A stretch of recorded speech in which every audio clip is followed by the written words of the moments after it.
Okay, hello. So this session today is the first in a series of live streams, basically trying to sum up the things that I tend to talk to people the most about. So I offer free consultations at the minute for anyone who's either thinking of working with me or for circus artists a lot of the time. If they've got an injury or a problem, they don't necessarily have a lot of money to spend on treatment, then I usually offer the service as a way of looking at these are the things that you could be trying on your own first before you have to get into, going to see me or a physio or somebody else. So today we're going to be looking at grip strength. Wanted to start it with grip strength just because this is one of the ones that's always been quite interesting to me from a brain-based perspective. A couple of years ago, like 5 or so years ago, I had three people came to me in a very short series of time. Is that the right word? Maybe not. Short space of time. Um, and they were having trouble with grip strength. It wasn't this whole problem for some of them. One of them had weakness down all one side of their body. One was a juggler and just found, like, I think it was less grip strength, more grip reaction time. And then there was another aerialist two aerialists actually, that were finding endurance on their equipment was lacking. And one of the things that I do when I have a session like this is I will always take as detailed a history as possible. So, all the different types of injuries that you've dealt with in your lifetime, even if it doesn't seem like they're related to what's going on now, including things like, illnesses, existing conditions, etc., as well as, what are the events leading up to this that, again, related or unrelated? Has anything stressful happened? Has anything interesting or unusual or different, good or bad, changed in your life? And then suddenly you're left with these problems, even if you can explain the problem or not. The thing that made me really curious for all three of these people was that each one of them had lost a parent very, very recently. And that kind of got me thinking, it wasn't necessarily that was causing it, but it just the fact that I had that common thread that I wasn't expecting made me go, I actually want to deep dive into this and see, is there actually any link? Is there anything that I should be investigating? And there is a little bit of research. So especially in older adults, there's research showing that there is correlations between grip strength and certain mental health conditions, especially depression. So it's not necessarily, I don't believe at the moment it's known which one causes which. Is it that your lack of grip strength is somehow causing depression in these older adults, or is it actually the depression causes a lack of grip strength? I think, or a third option where something different altogether just happens to affect both of those things. I think it's equal arguments for all of those. We know that lots of different types of exercise can affect your mental health. Also, your mental health is often, the emotions that you're feeling are often ways for your brain to kind of tell your body what kind of actions it should be doing. So something like anxiety is your brain's way of telling your body, you should be getting into action right now. There's something you need to be doing. And maybe it doesn't know what it is, but it gives you that anxiety feeling to say, hey, something needs done. You need to get up and just start doing stuff. And then eventually you might figure out what the thing is that needs accomplished. Or in the case of depression, it's the other way around. It's, I actually think you've been trying a lot of things over a long period of time and none of them seem to be working or giving you the outcome that you want. So I'm actually going to make your body a little bit weaker so that you don't go out and do all of these things that are potentially amounting to nothing. So that kind of stuff really fascinates me and I find it really interesting. And off the back of that, in 2021, I then took about 20 or so individuals to test what I was calling like an instant grip strength test. I wanted to find out, are there specific exercises that, if you test before and after on one of these dynamometers, can we make people's grip strength much, much better? Or are there things that make people's grip strength much, much worse? immediately, so is it doing something with your nerves for perhaps, or something else that's maybe a bit stressful or stimulating, and can we see the results? That was very interesting because there were certain individuals, a lot of the time ex circus performers, that had huge fluctuations, and they had things that made them really, really strong and things that made them really, really weak. The current circus performers ended up much smaller adjustments, sometimes in a positive way, sometimes not in the way that we necessarily wanted. Either way, all of that was really, really interesting. So let's just get into, based off of that and based off of all the work that I've done with people in the past, I'm just going to chat about the kinds of things that you can be doing to improve your grip strength. We'll start with the kind of simple and obvious, and then we'll get weirder and weirder as we go. Some of them are pretty unusual. So number one, the first and foremost thing, let's actually just go to the joints. So, the hands, the muscles around the arms are probably the main things that you're thinking when you're thinking grip strength. And obviously, the top thing that I'm going to suggest, like I said, start with the obvious. Grip strength training is going to be really good. And when we're thinking grip strength training, we want to be thinking about specificity. Okay. So I could have something, like this that I can squeeze, maybe something a bit more purpose built, or like one of those balls that, used to roll around. I forget what the power balls. I think I got one here actually. These are the things. They come with a little string. Pull the string, roll them around, and they were supposed to be really, really great for your grip. Or, anything that's just squeezing hard, holding isometrics. That's all going to be really, really great. But one of the things that's important for your brain is your brain likes things to be completely related to what you need them for. So if you're doing all of your grip strength training and your hand is like nice and wide because you're using this little Powerball thing here, or you want it to seem more like a trapeze bar because you're a trapeze artist, so maybe you opt for one of these or something. This is usually just for measuring, but I don't have like the kind of caliper-y looking things. So you go for one of those and you're like, all right, I'm going to train my grip, or something like that. What you're doing with the rest of your body oftentimes matters a whole lot. So if you're an aerialist and you spend most of your time with your feet off the ground, the whole kinetic chain is different than if you're doing things on the floor. And while doing things on the floor could be quite useful up to a certain point, it's important to remember that as humans, we like to say, okay, this is an exercise for the bicep. This is an exercise for your abs or your lats or your glutes or anything like that. Your body doesn't think like that at all. Every muscle is connected to every other one. Every single connection that we have is linked and related to each other. And so grip strength training like this is not the same as grip strength training like this, which is not the same as grip strength training with straight arms down here. And the more that you can make your grip strength training look like the training you're supposed to be doing, the better it's going to be. If you're healthy and your grip is pretty good, there's good news, because just by doing your aerial training or juggling training or weightlifting or hand to hand, whatever it is that you're doing, if that's 80% of your work, then you are training your grip strength exactly the way you're supposed to be training it for 80% of the time.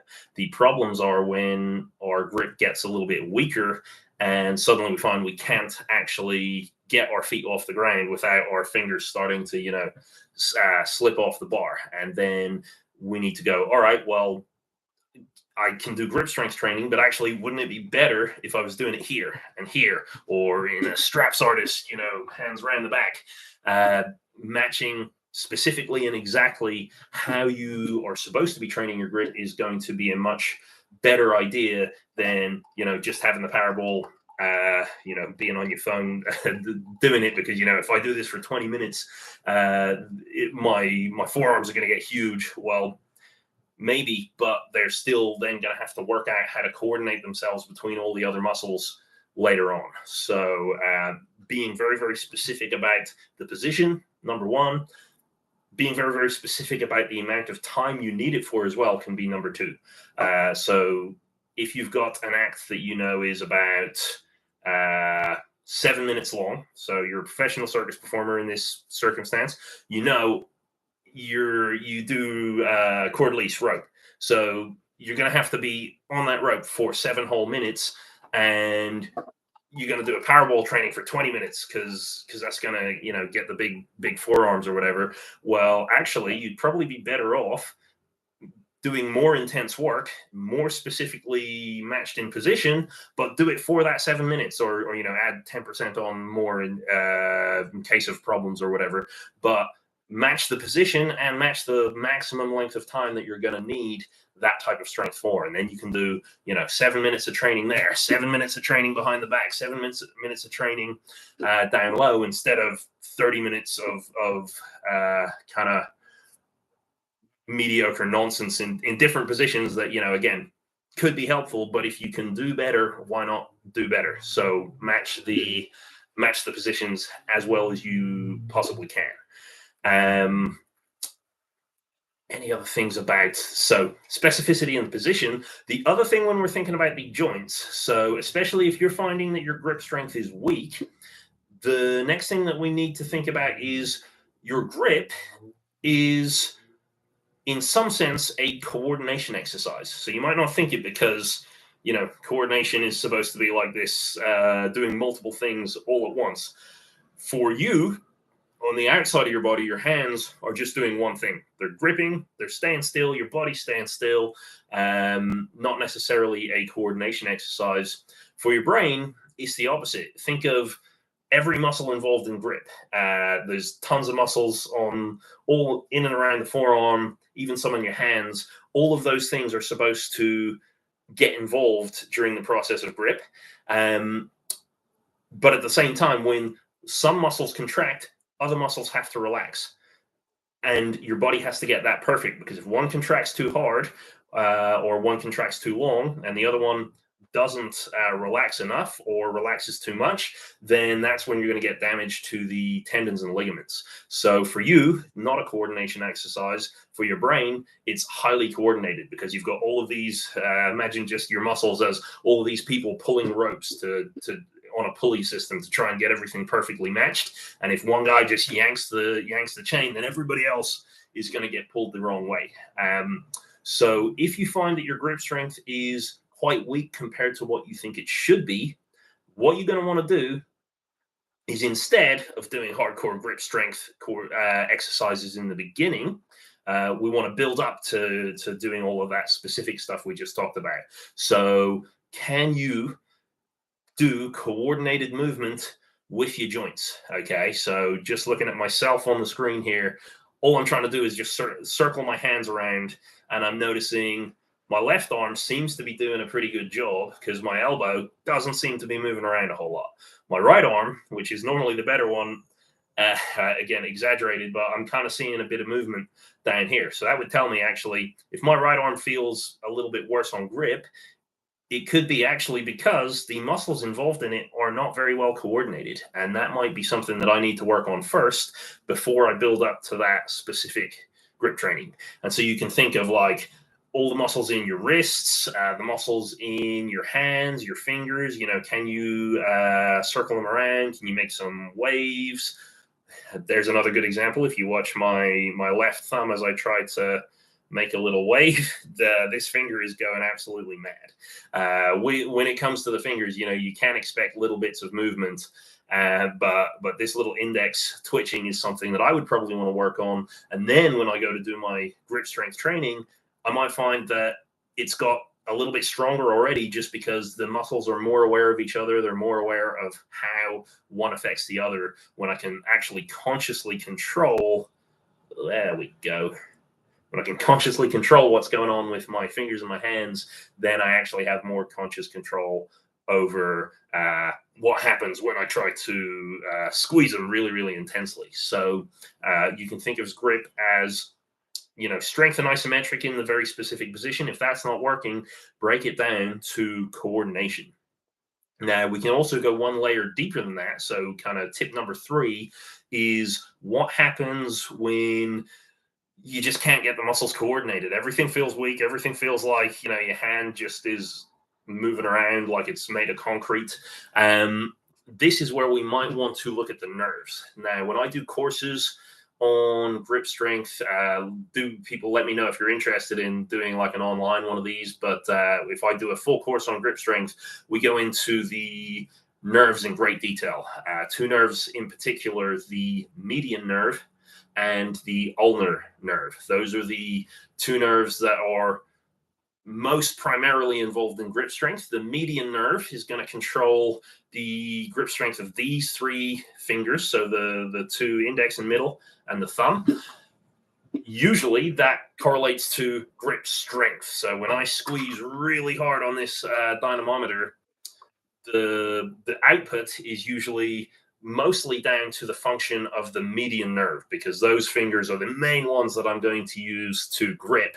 And if the median nerve is not able to move smoothly through kind of from the neck all the way down to the fingers, or there's some other reason, like maybe the neck or spine is really tense and blocked, so actually it stops the median nerve being able to move well, then my maximum grip strength is going to be weaker. So that's always a possibility and something that you can look into if you find your actual ability to grip feels compromised. Look up and I'll show you very, very quickly. Finger spread, palm extended, straight arm, shoulder depressed, head tilted away. You want to get till you feel like some little bits of sensation through your hands.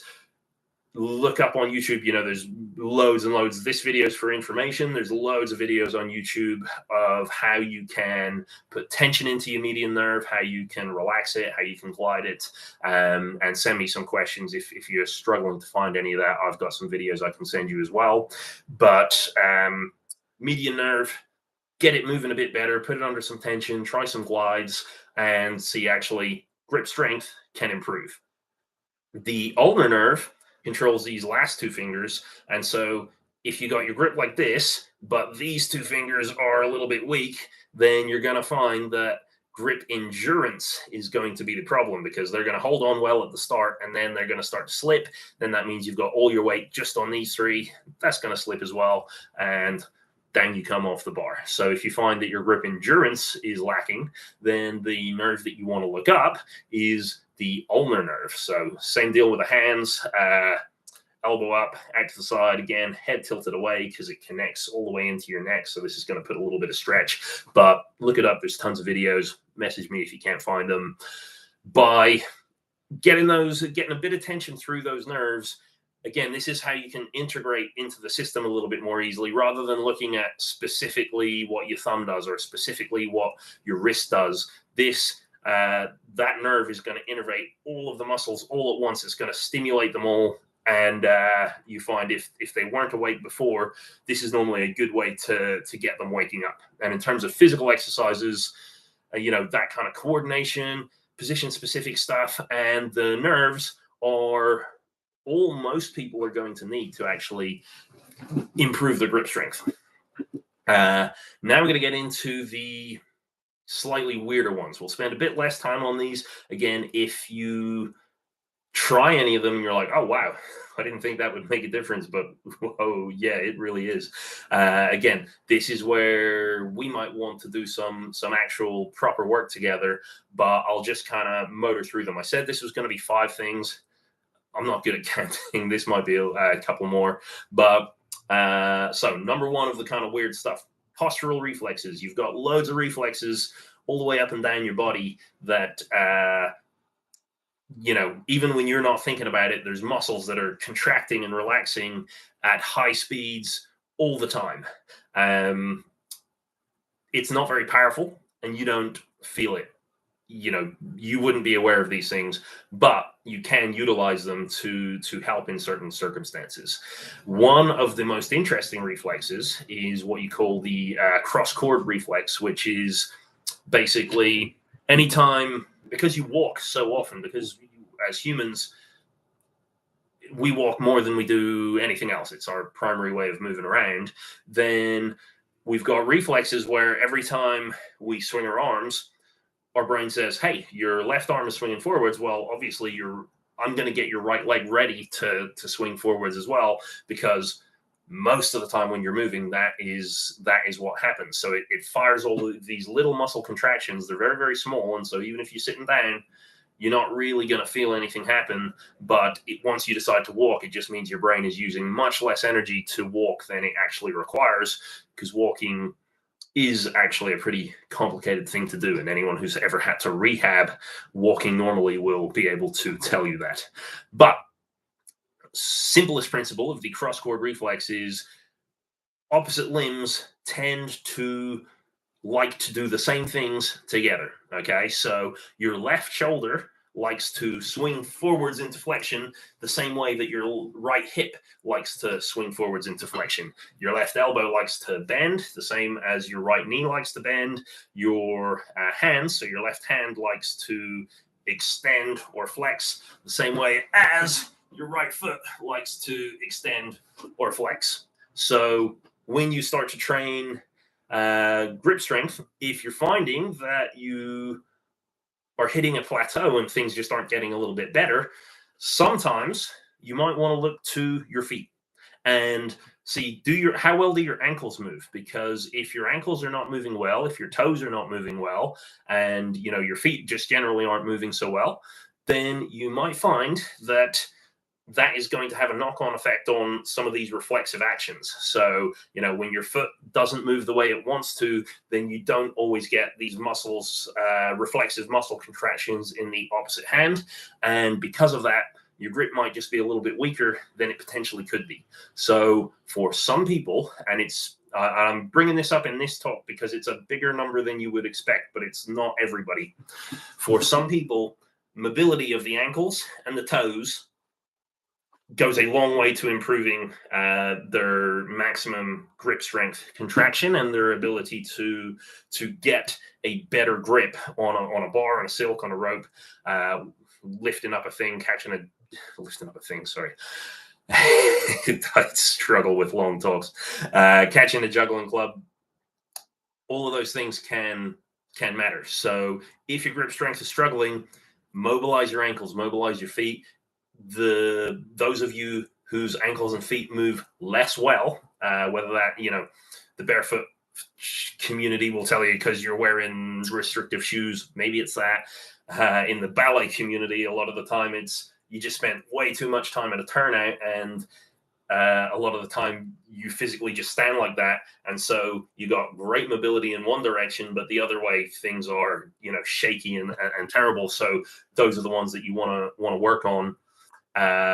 Interesting point for a lot of ballet dancers that I've worked with that struggled with grip strength, just getting them to stand for couple of times throughout the day with feet turned in and just lengthen themselves as tall as possible has been enough to do the job. So it's not even getting them to do ankle circles or toe waves or toe changes or anything like that. It's tone your feet in, stand up straight. A lot of the time that everything feels super unstable, and that's a pretty good indication that this is going to be a good idea for you. So that's one of them. Second one, when I said earlier that I did some testing with about 20 or so, it might have been a little bit more, kind of circus performers, enthusiasts, former practitioners.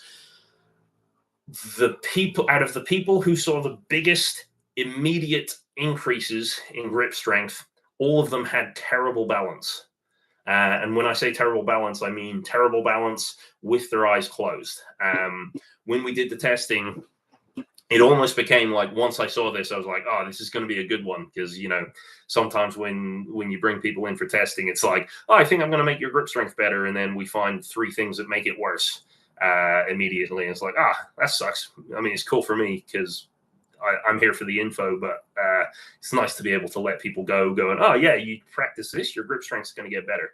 What am I talking about? The balance. So when I saw people, they would stand, feet together or one foot in front of the other, or maybe on one leg, and they close their eyes, and straight away their arms would just naturally shoot out to balance. That was almost a guarantee that if we did something to improve the balance during the session, improve their ability to feel more comfortable with their eyes closed, grip strength went up by kilos and kilos. I can't remember exactly I can't remember exactly the percentage, but I believe it was in the 30s, 34 or 37%. I will stick the name of those nerves down as well. So yeah, it was about 37% or something was the highest, and most of the people with the balance issues were talking like 20% increases in grip strength when we improved it. The way that you're going to improve the balance is you're going to be standing eyes closed and move your head around. Okay, your vestibular system, the part of your body that deals with eyes closed balance, also regulates your posture. Its job is to not let your head land on the floor. So when you put yourself in a compromised balance position, what you're going to do is you're just going to say, hey, your head's moving around. You need to figure out what to do really, really quick. When this is compromised, when it's bad, that takes up a whole lot of energy. And because it takes up so much energy, your brain tells you not to spend too much time doing anything it might perceive to be dangerous. So grip strength is going to be one of the difficult ones. Sorry, trying to talk and write in the chat there. Any other questions, please do feel free to fire them in. I'll try and do it more sensibly next time. I'll address them at a point when I'm not talking. But yeah, ulnar and median nerve in the chat. For the balance stuff, like I said, get yourself into a balance, eyes closed, move your head around, up and down, left and right, circles, write your name with your nose, anything like that. If you find that is difficult, absolutely go nuts with it. Most of the talks that I'm going to, in this series that I'm going to be bringing at some point, are going to come back to balance, because when your balance is lacking, your brain spends so much energy trying to figure out that system that it doesn't really allow it to do a lot of other things. So whether it's your focus, your coordination, your endurance, your stamina, your flexibility, all of those things can be affected. So that can be a really big one. Final thing that we can talk about is going to be oxygen efficiency. Now, I didn't bring them up, but when we were talking about, grip strength for endurance and only training for the right length of time to be able to, if you got a 7-minute act, just train your grip strength for 7 minutes.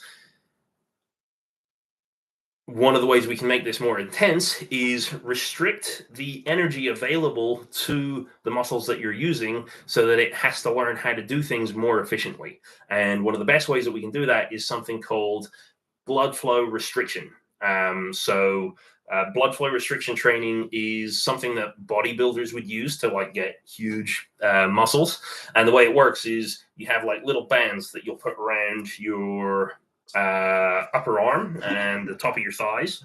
And when you do your training, you cut off the circulation just a little bit, not a whole lot, but just enough so that there's less fuel, glucose and oxygen getting to the muscles. And because of that, the reason they use it in the bodybuilding world is your muscles have specific fibers that like to be used all the time.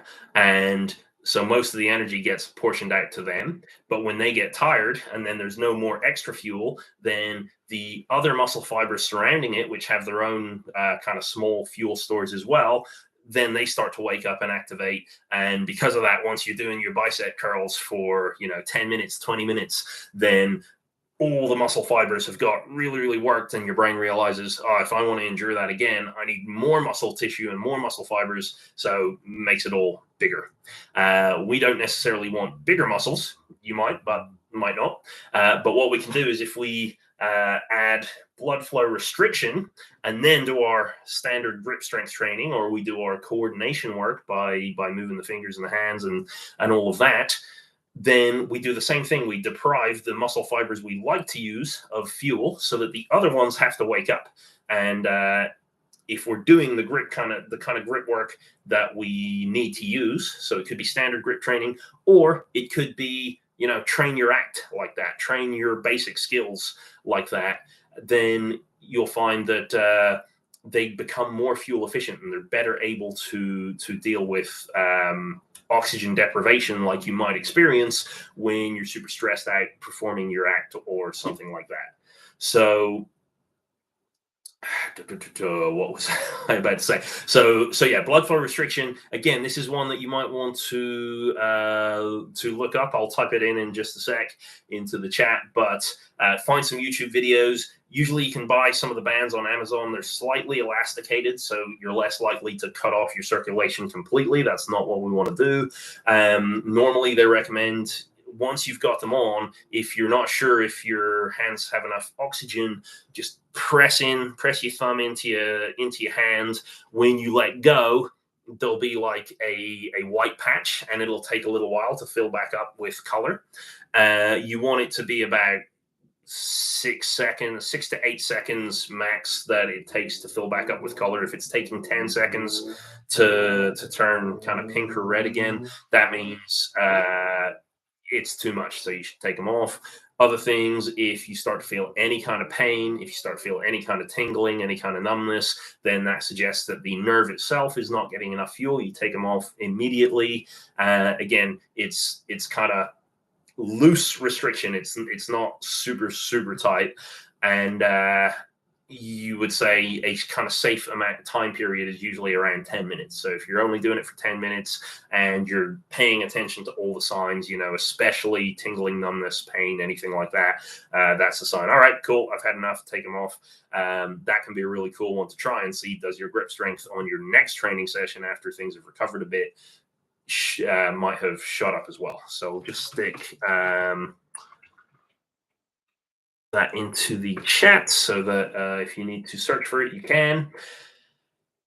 And that's pretty much it. The final thing that I'll say, just as a little bonus one, stress reduction, potentially very helpful. Like I said, those studies on kind of mental health and grip strength seem to suggest, again, we don't know which way around it is, but in my experience, anytime you don't know which way around, assume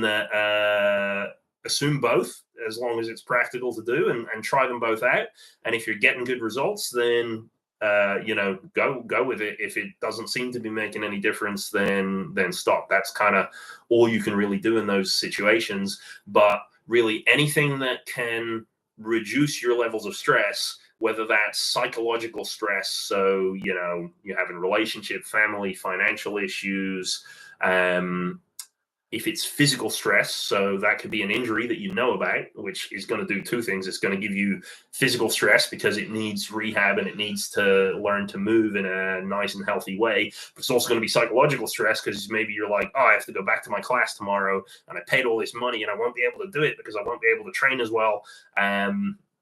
So all of the kind of mindfulness approaches and tactics can be really useful for that. But also, taking the rehab at the pace that you're supposed to take it at can be really good as well as finding other things like your vision, like your balance, like your hearing, like all of those other things that you might not consider psychological stressors, but your body might go, hey, if I'm not hearing as well, if I'm not able to smell as well, take something really weird, it becomes a little bit more panicked, because that's one piece of information that it could be getting about the world that it's not, that then means the world could potentially be a little bit more dangerous.